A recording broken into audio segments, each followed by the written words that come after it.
Sheriff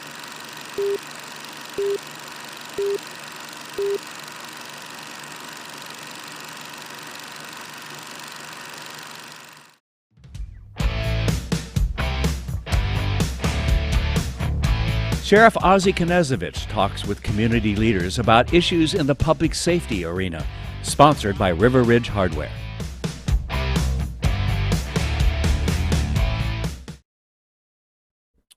Good morning. This is Sheriff Ozzie with the Sheriff's Report. For those of you that stayed with us on Facebook, welcome back. We had to take a little break. Remember, the show is not just a podcast, it's also a radio program. So we had to do some adjustments, break the show in half, so we have the two parts for the radio program.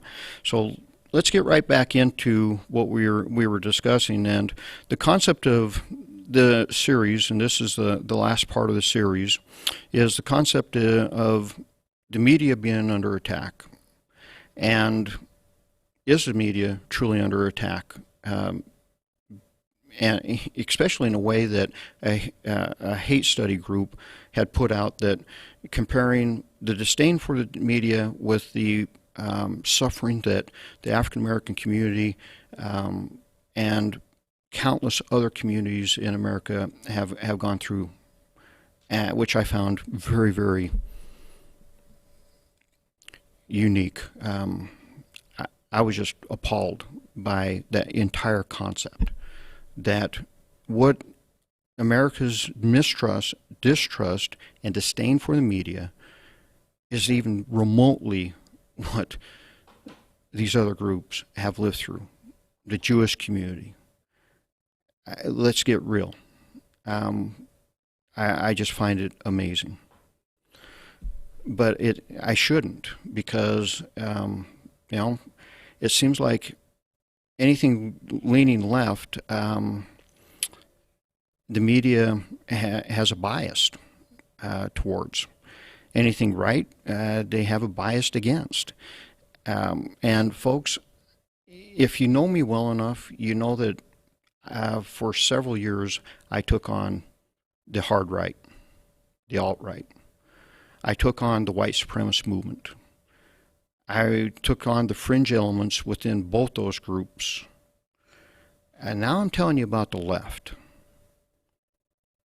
Now, when I took on the right, people want to just classify it as a feud between myself and a state representative. It wasn't a feud, it was a warning. A warning that an independent investigation showed that everything I had said was actually happening. I'm telling you about the left now, because both the extremes are tearing our country apart. And Antifa, the media is trying to totally disassociate Antifa with any of the protests, any of the riots, when you have people in Denver, African Americans in Denver, going, these people have hijacked our movement. We have asked them not to be violent. And the response this individual got back from the violent Antifa socialist was, we're not here for you. And they're not. The morning of the first protest in Spokane, I called our NAACP president, Curtis Robinson, said, Curtis, by all reports, this is going to go badly. He said, Ozzie, I know, I am doing my best. I'm trying to make sure that they don't do anything. Well, the day after, I called Curtis back and went, and Curtis thanked me for, pointing out that it was not our African American community that started those riots. And he said, Ozzie, I tried to get them not to do that. I tried not to have that happen. Curtis knows who was at the spear point, if you will, of those riots. He tried. But that problem is they were his allies.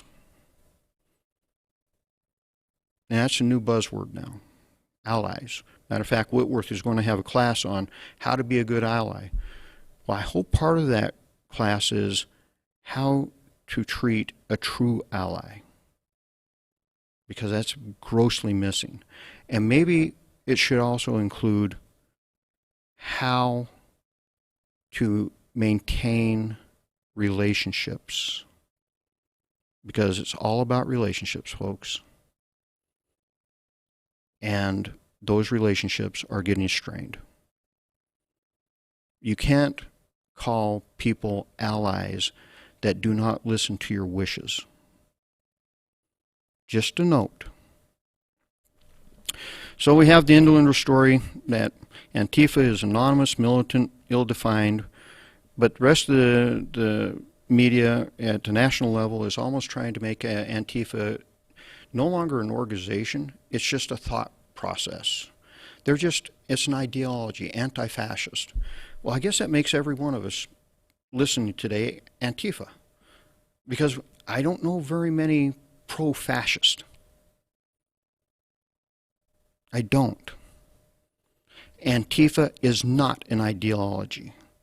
It is a violent, militant group focused on the overthrow of the United States government. That is what Antifa is. It's not an ideology. Antifa are nothing more than anarchists that found a new name, a new flag to fly under. That's what Antifa is. Violent, socialist, anarchist. And we will get into those discussions in a few shows down the road here. I'm putting that together for you. So when we talk about Antifa and we talk about them in these ways, we are truly not recognizing the true threat that they face. We talked about the protest on May 31st here in Spokane. You know, Daniel describes it largely peaceful. No, it wasn't. From the outgo, it was violent. When they got to the public safety building, they were throwing rocks. They were throwing water bottles. They were throwing potatoes at our officers and deputies and corrections staff. And our staff did nothing. We did not respond. Why? Because we said, don't give them that photo op. Don't do it. And folks, that is a trained riot technique. You push, you push, you push, you throw, you throw, you throw. You try to get law enforcement to engage, and nobody ever sees the lead up to that. The only thing you see on camera on the nightly news is the after effect of our response to that violence. That's what you're seeing. All that stuff you've seen down in Portland, covered by the national media, folks, you are being misled. So here we go. Peaceful. Throwing water bottles at police officers. Peaceful protests don't need leaf blowers, folks. They don't need them. But according to the street medic folks, that's just standard peaceful protest equipment. Throwing rocks. Graffiti's to expected. Sledgehammer. Yes, every peaceful protest needs a sledgehammer. So we talk about all this, and people want to, a few months ago, we're all over President Trump for declaring Antifa domestic terrorist. Sorry, the president was a little bit late to the game on that one, because the FBI and Department of Homeland Security in 2017 had already declared them that. We have been watching Antifa for a very long time. And what they do, their activities are classified domestic terrorist activities. Hence, Chaz, CHOP, whatever you want to call it.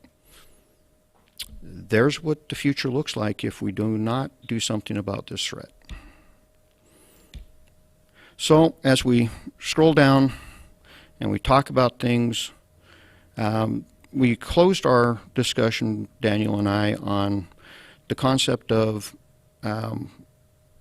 your trust in us, how you think we're doing our jobs. And Daniel didn't think that you had any confidence in us. Well, here's the polling from the state of Washington. There it is. That number hasn't really changed in the last 10 years. It's here locally, it's between 79 to 70% over 10 years. But this is the entire state. Seattle, yes, they do drag us down because only 40% of Seattle residents think that their officers do an excellent or good job, which I hope they keep that up, because I have 7 laterals from Seattle wanting to come to work here, and we're down on law enforcement. So Seattle, keep up the good work. You're doing a great job for the rest of the state that are down on manpower. Just keep disrespecting your police officers. But here locally, on the eastern side of the state, we have an 81% excellent or good rating. Which brings me to a Spokesman Review article that covered a pro-police event on July 18th, put on by Pastor Danny Green and his congregation. And that was kind of a special event in a lot of different ways. But let's cover how this didn't even make the front page, folks. This event didn't make front page. It was Northwest section. And if you look at the subtitle, back in the blue, the subtitle, it says, Sheriff appears at rally to decry defunding police. I don't know how they'd know that. They never interviewed me. I actually talked to this young reporter, nice young reporter, and she's like, Sheriff, I didn't know they were going to do that. Editors have great sway in stories. So, because I told her, I said, you really missed the boat if that's what you thought I was there for. And had you talked to me, you would have known that. Now, I've had an issue with, especially a spokesman, doing articles, quoting me, never interviewed me, and I said, I'd really appreciate it if you want to do that you actually talk to me, because the quote you used was out of context for the issue you were trying to attach it to. Never do that type of thing. And I had another discussion with another reporter we'll get to concerning, don't use me as a foil for your stories. So this young reporter, I said, look, if you would have asked me, you would have known why I was there. I was there for Pastor Danny Green, because Pastor Danny Green's congregation, his entire congregation, is a group of recovering addicts, alcoholics, that have, some of them have fairly extensive criminal histories. Now, let me make sure you understand what I just said. This event was put on by a church whose membership are recovering addicts that have criminal history, some of them fairly extensive. And they put on an event to support and back the police. Why? Because we had positive effects in their lives. We changed their lives. We turned their lives around. I have spoken at Danny Green's Roar Walk every September for the last 14, 15 years. I'm the keynote speaker. Some people say, Sheriff, why are you hanging around that group? I'm like, you guys are so misguided. Who better to talk to folks that are trying to turn their lives around? And that's our job. Contrary to what the media and everything I want to paint us, that's our job. Yeah, we arrest people, but there's so much goes on before, after, during those arrests, and the impact that we've made on people's lives. You never get to read about that. I just want you to think about that. This event was put on by people that we have arrested.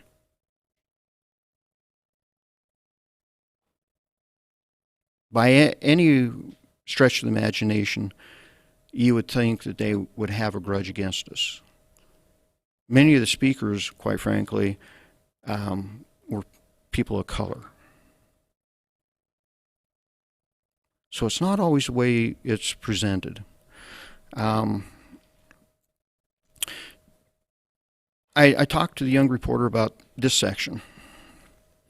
And, it says, hey, folks, we're talking about defunding.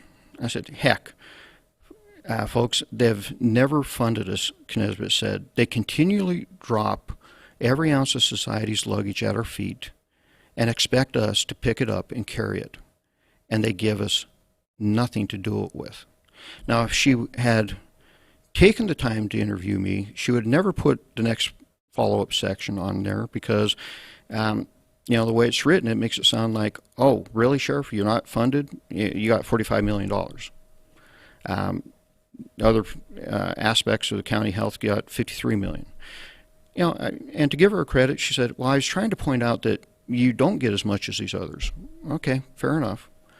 But I said, my budget's really complicated because the county only funds the sheriff's office to a tune of about $22 million.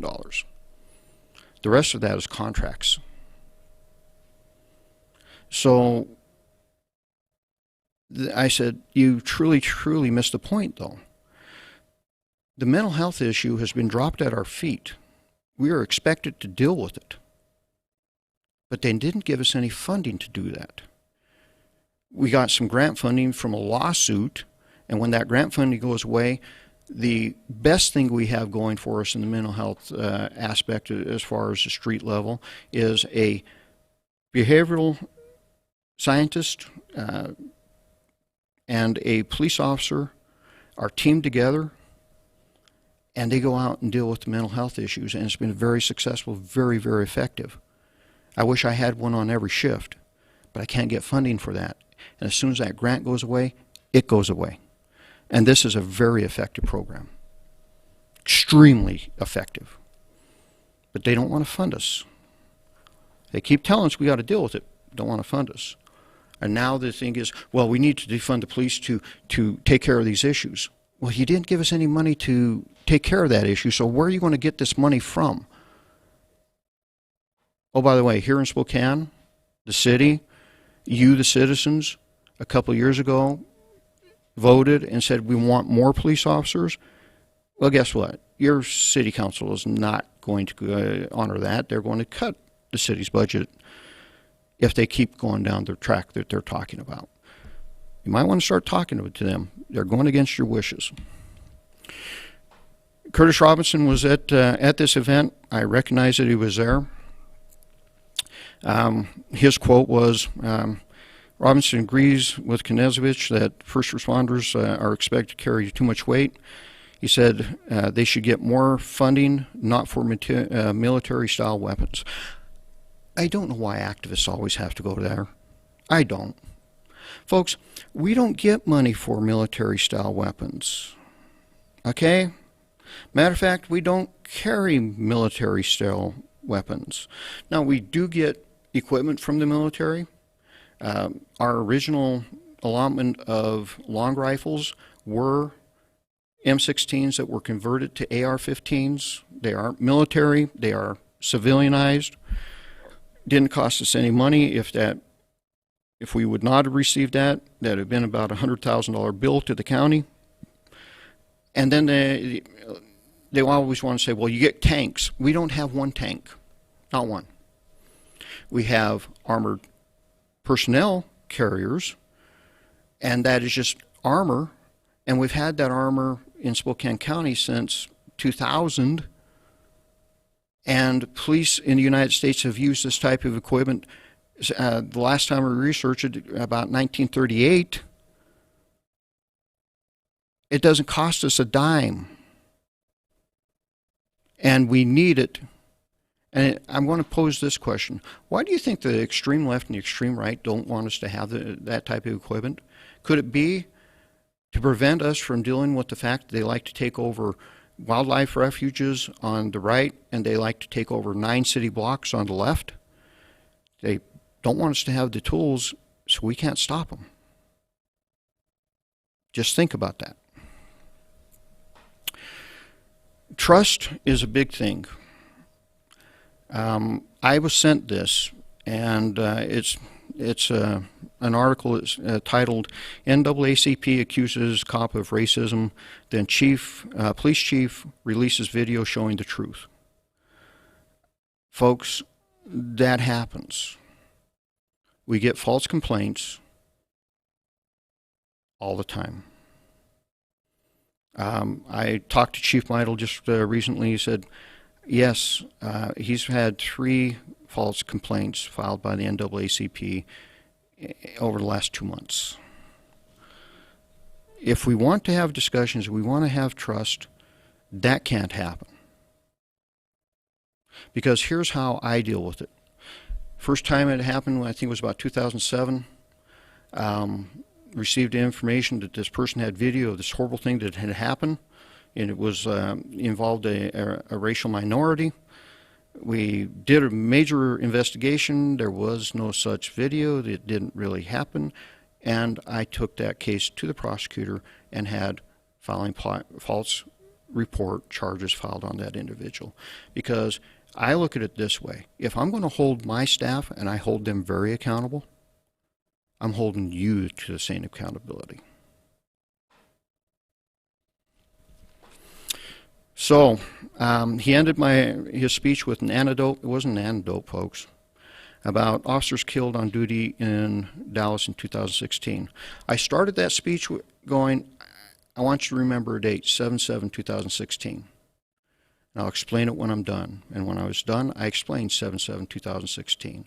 And that's when 5 Dallas police officers were killed at a protest of people protesting them. And when those bullets started flying, those officers stood in front, dove on top of, and protected those protesters from those bullets, and 5 of them died. The Dallas Police Department that night showed America what American law enforcement is all about, and that's protecting our public regardless of how you feel about us. And my concern is, this new round of hate, we're going to end up with another Dallas. That's the second reason I was there. First was to support Danny Green in his church. The second was, I never want to see that happen again. And when it happened the first time, I swore I'd do everything to prevent it the next time. Then we have the next story. And look at that cover.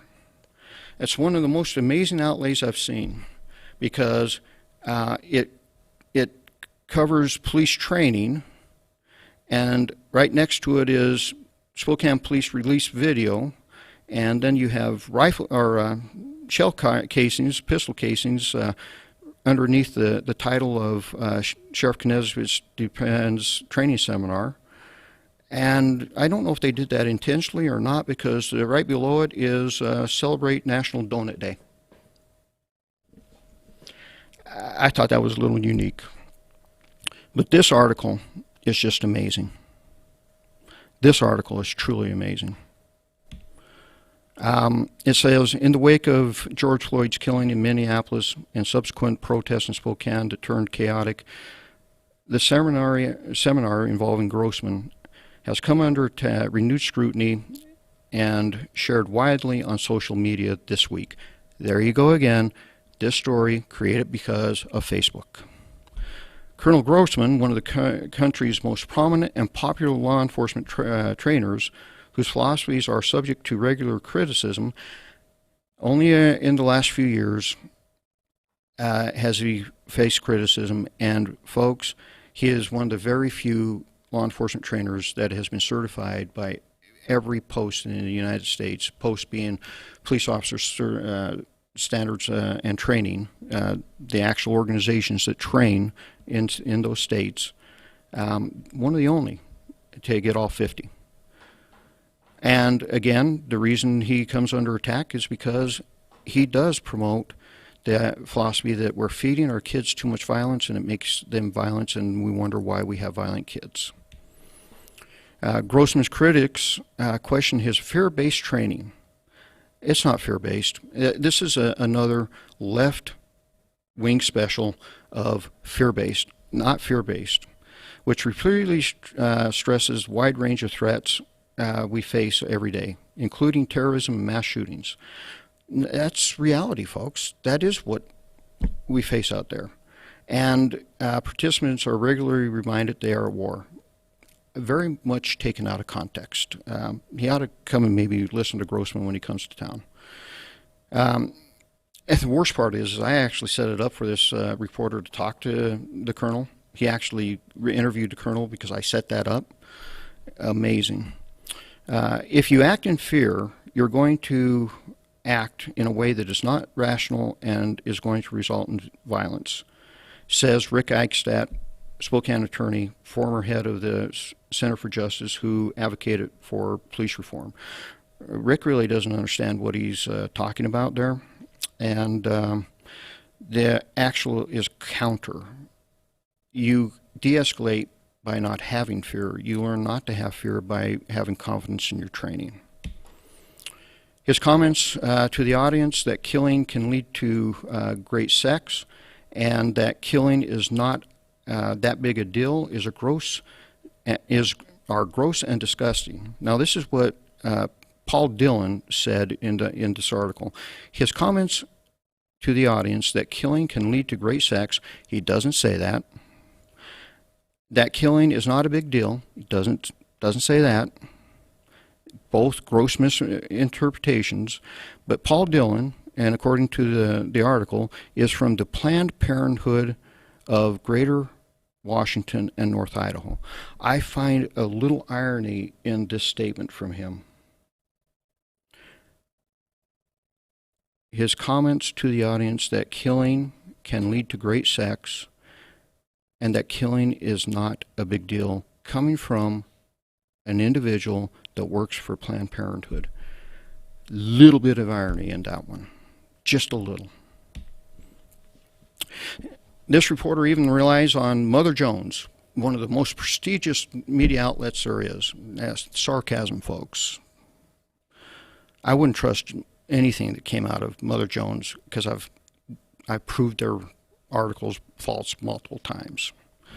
Then they want to say that a police officer from Minnesota who shot and killed Philando Castile in 2006 took more than 40 hours of fear-based training to include bulletproof warrior course. There is no proof whatsoever that led to that killing. Great leap there, but no proof.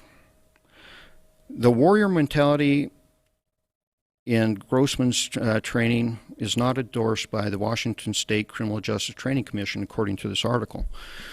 Caught me off guard because if it's not endorsed, then we shouldn't be putting it on. We checked that with CJTC. They still give credits for his training. As a matter of fact, Grossman's still on their leadership training list.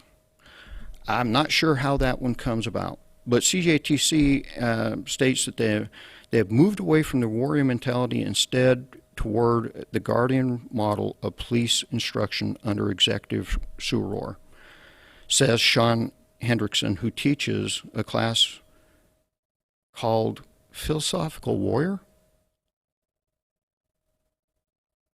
Okay. They moved away from warrior mentality, and this guy teaches philosophical warrior classes at CJT as a way in de-escalation.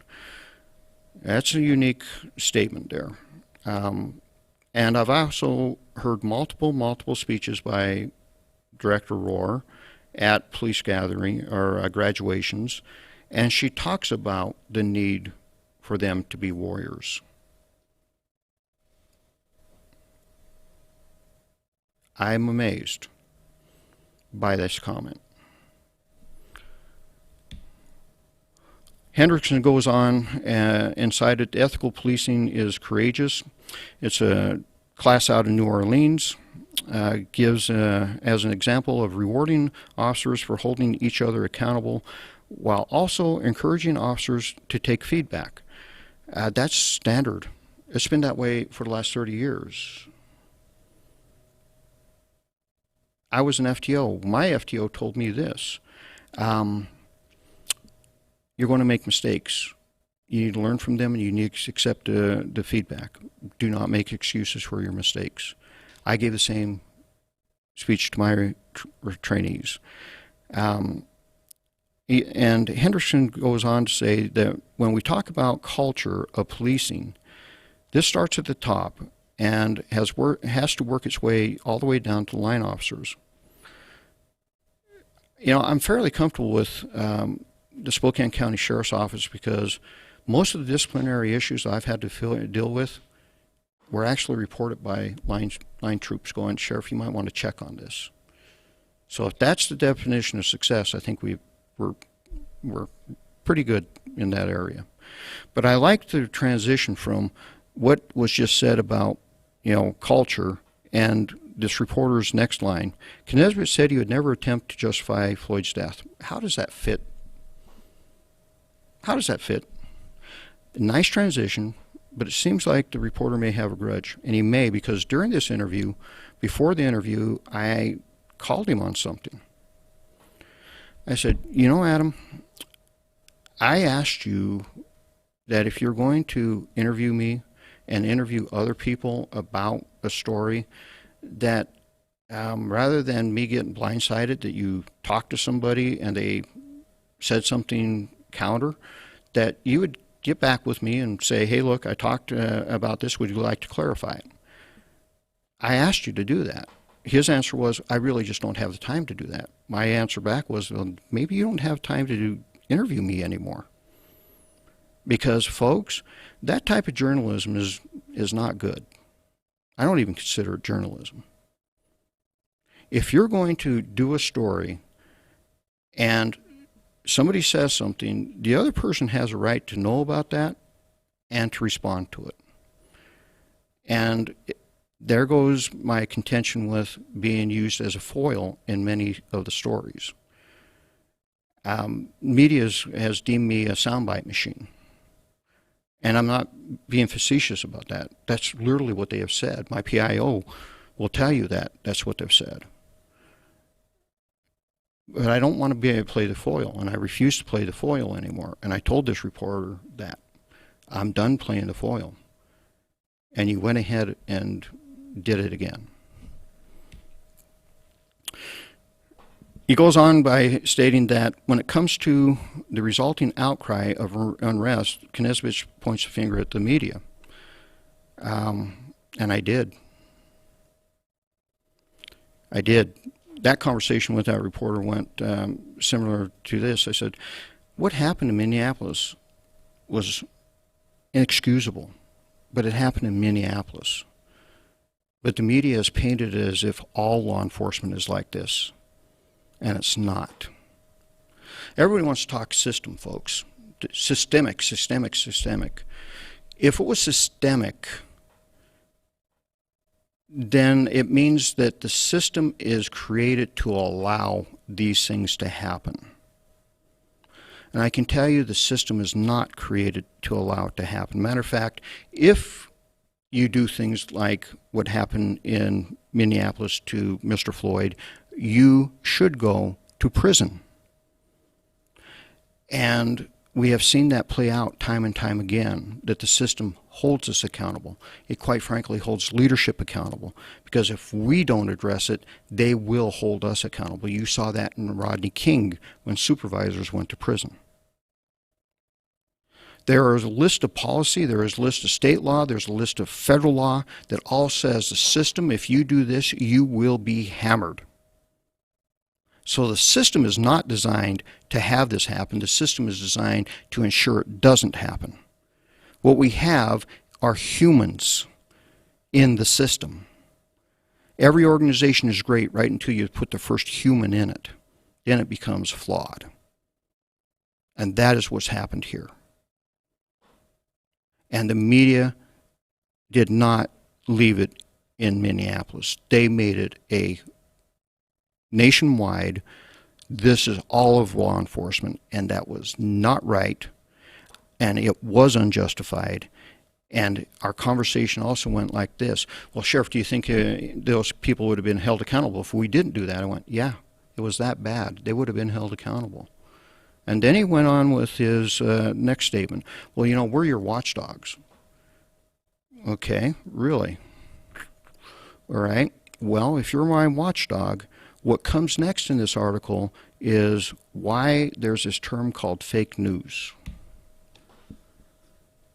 Because the next quote in this article is, Grossman's training aren't based on fear. And that's me saying this. Grossman's trainings aren't based on fear, but reality, argued Knezevich, who himself hosted an event called The Threats We Face. Did you catch what he just did? He tried to link my presentations, The Threats We Face, to fear-based training. That is one of the most false narratives I've ever seen pushed. Folks, the threats we face, as you all, those of you who have been here long enough, because the first one was done in 2015, followed up in 16, followed up in 19, were community town hall events covering the threats from the extreme right and the extreme left.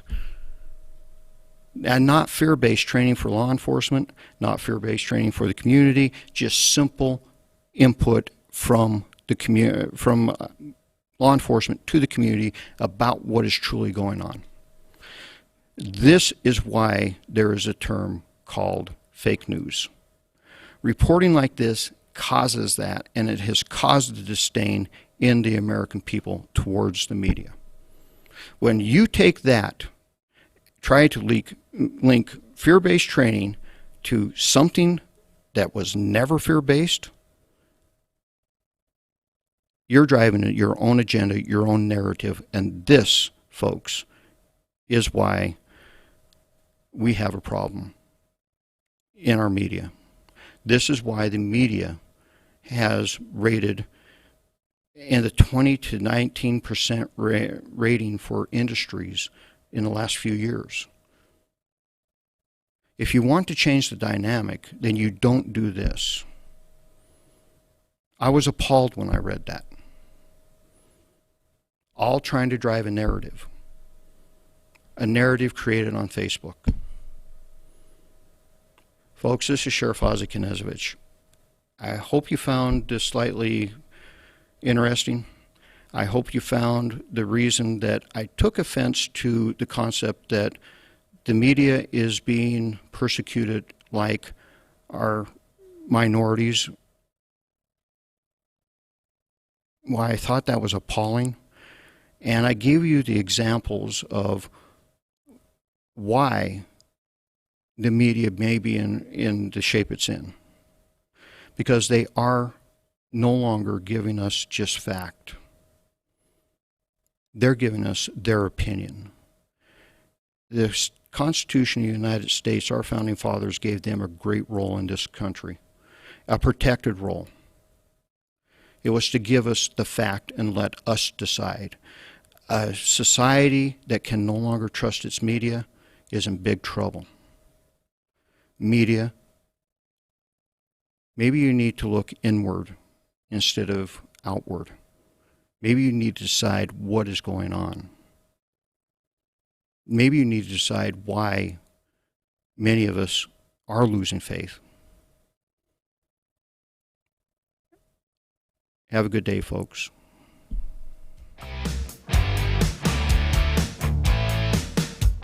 Thanks for watching. Ask the host a question, recommend a guest, or check out any of our other programs on Facebook, YouTube, Twitter, Apple Podcasts, Spotify, or SpokaneTalksMedia.com. Sponsored by River Ridge Hardware.